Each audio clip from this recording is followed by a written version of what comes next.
बिस्मिल्लाहिर्रहमानिर्रहीम। अस्सलाम वालेकुम वरहमतुल्लाहि वबरकातुहू। मैं हूं आपका एस्ट्रोलॉजर नईम रहमान सिद्दीकी। आप लोग देख रहे हैं सिद्दीकी एस्ट्रोलॉजी चैनल। ये वीक कैंसेरियन वालों का कैसा गुजरेगा 22 फरवरी से लेकर 28 फरवरी 2021 तक की मैं बात करूंगा कि ये वीक कैंसेरियन वालों के लिए कैसा गुजरेगा, इनके किन मामलात में बेहतरी है और किन मामलात में इनको एहतियात बरतनी है। और जिनको अपनी डेट ऑफ बर्थ नहीं पता वो अपने नाम के पहले हरूफ से भी जान सकते हैं क्या आप कैंसेरियन तो नहीं, क्या आपका बुर्ज सरतान तो नहीं। अगर आपके नाम के पहले हरूफ हे और हे से शुरू होते हैं तो आप भी कैंसेरियन है, आपका बुर्ज भी सरतान है। उससे पहले जिन लोगों ने अभी तक मेरे चैनल को सब्सक्राइब नहीं किया उन लोगों से गुजारिश है चैनल को सब्सक्राइब कर लें, साथ ही बेल आइकन को पुश कर दें ताकि मेरी आने वाली हर वीडियो आप तक आसानी से पहुंच सके। वीडियो को शेयर लाइक कमेंट लाजमी करें ताकि हमारी टीम की हौसला अफजाई हो सके। कैंसेरियन वालों के इस वीक के अंदर किन मामलात के अंदर ज़्यादा बेहतरी आती हुई नज़र आ रही है, सबसे पहले मैं आपको वो बताऊंगा, इसलिए कि ये वीक इनके ज़ाती मसरूफियात में बहुत ज़्यादा अहम वीक है। उसकी वजह यह है कि इस वीक के अंदर इनके साथ मेजर 3 वजूहात होने जा रही है जो इनकी ज़िंदगी के लिए बहुत ज़्यादा बेहतर है। सबसे पहले तो मून जो है 22 फरवरी 2021 को इनके फर्स्ट हाउस में सुबह 8:00 पर आ जाएगा पाकिस्तान के टाइम के हिसाब से।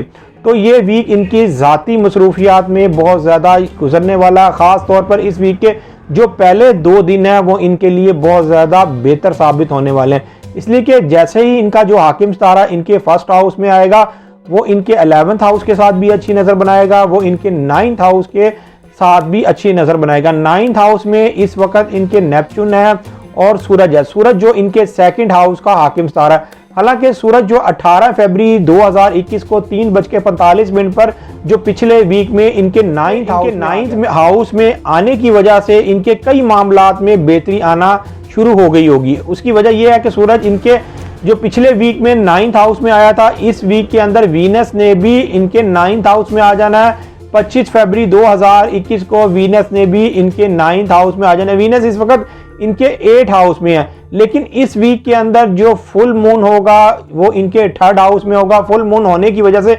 इनके रिलेशन के मामलात में बेहतरी आना शुरू हो जाएगी। जो लोग ट्रांसपोर्ट का काम करते होंगे, जो लोग लिखत पढ़त का काम करते होंगे, उनके मामलात में भी खासी बेहतरी आती हुई नजर आएगी। इस वीक के अंदर ये वीक आपकी माली मामलात में भी बेहतर होगा। माली मामलात में भी इस वीक में आपको बेहतरी महसूस होती हुई नजर आएगी। लेकिन इस वीक के अंदर माली अखराजात भी आपके साथ कुछ ज्यादा होंगे। उसकी वजह यह है जैसे ही 2nd हाउस के अंदर जो आपका हाकिम सितारा है ये आएगा तो ये आपके 8th हाउस को जरा बैड नजर से देखेगा। लेकिन 8th हाउस में जो जुपिटर है इस वीक के अंदर एक अच्छी नजर कायम करने वाला आपके 12th हाउस के साथ और आपके 6th हाउस के साथ, जिसकी वजह से इस वीक के अंदर जो लोग मुलाजिम पेशा लोग हैं उनके मामलात में बहुत ज़्यादा बेहतरी आती हुई नज़र आ रही है। जो लोग मुलाजमत के हसूल के लिए परेशान थे, कहीं जॉब के लिए वो ट्राई कर रहे थे, तो इस वीक के अंदर ज़रूर उनको ट्राई करनी चाहिए। इसलिए कि इस वीक के अंदर मून ने भी इनके 11th हाउस में मरीख और यूरेनस के साथ भी एक अच्छी नज़र कायम करनी है। ये अच्छी नज़र कायम होने की वजह से जो लोग शादीशुदा अफराद हैं जिनके आगे से औलाद है, औलाद के मामलात में भी इस वीक के अंदर आप अपने आप को बेहतर फील करेंगे। उसकी वजह यह है कि मरीख ने भी एक अच्छी नज़र मुकम्मल कर लेनी है प्लूटो के साथ। प्लूटो जो आपके इस वक्त 7th हाउस में है, ख़ास तौर पर यह नज़र मुकम्मल होने की वजह से उन लोगों को बहुत ज़्यादा फ़ायदा मिलता हुआ नज़र आएगा जो लोग शरारती तौर पर कोई ना कोई खुफिया काम कर रहे हैं, मतलब कि उन्होंने खुफिया तौर पर पैसे किसी के यहाँ इन्वेस्ट किए हुए हैं, ज़ाहिरी तौर पर कोई और काम कर रहा है लेकिन उन्होंने अपनी इन्वेस्टमेंट किसी ना किसी काम में की हुई है। अगर आपने पहले कोई अपनी इन्वेस्टमेंट की हुई है, कहीं ना कहीं छोटे मोटे काम में आपने इन्वेस्टमेंट की हुई है, तो इंशाल्लाह ताला आपको उस इन्वेस्टमेंट की वजह से इस वीक के अंदर ज़रूर फ़ायदा होता हुआ आपके जो 11th हाउस में मरीख के साथ है ये नज़र मुकम्मल कर रहा है तो ये आपको 5 हाउस के भी एडवांटेज देगा। जो लोग शादीशुदा अफराद हैं जिनकी आगे से औलाद है, औलाद के मामलात में बेहतरी आती हुई नज़र आएगी।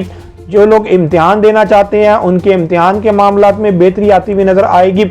जो लोग शोबिस इंडस्ट्री में है, फिल्म थिएटर वगैरह में काम करते हैं, शोबिस बिजनेस में है, तो उनके मामलात में भी बेहतरी आना शुरू हो जाएगी।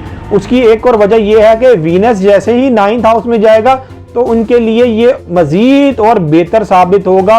गुलकारों के लिए ये वीक बहुत ज़्यादा बेहतर साबित होगा। आर्टिस्ट लोगों के लिए ये वीक बहुत ज़्यादा बेहतर साबित होगा।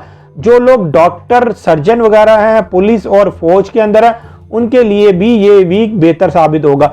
सिर्फ इस वीक के अंदर आपको 2 चीज़ों का खास ख्याल रखना है। हस्बैंड और वाइफ को अपने मामलात में बहुत ज़्यादा एहतियात बरतनी होगी, इसलिए कि यहाँ पर मून ने भी प्लूटो के साथ 180 की नज़र बनानी है, मतलब कि ये नज़र अच्छी नहीं होती। और चीज़ बता दूं कि जैसे ही मून आपके सेकंड हाउस में आएगा तो ये सैटर्न के साथ जब ये बैड नज़र बनाएगा तो हस्बैंड और वाइफ की लड़ाई माली मामलात को लेके भी हो सकती है। वो कैंसेरियन वाले जो बहुत जल्दी गुस्सा कर जाते हैं, बहुत जल्दी जज्बाती हो जाते हैं, वो कहीं इस वीक के अंदर अपना माली तौर पर कोई नुकसान ना कर लें।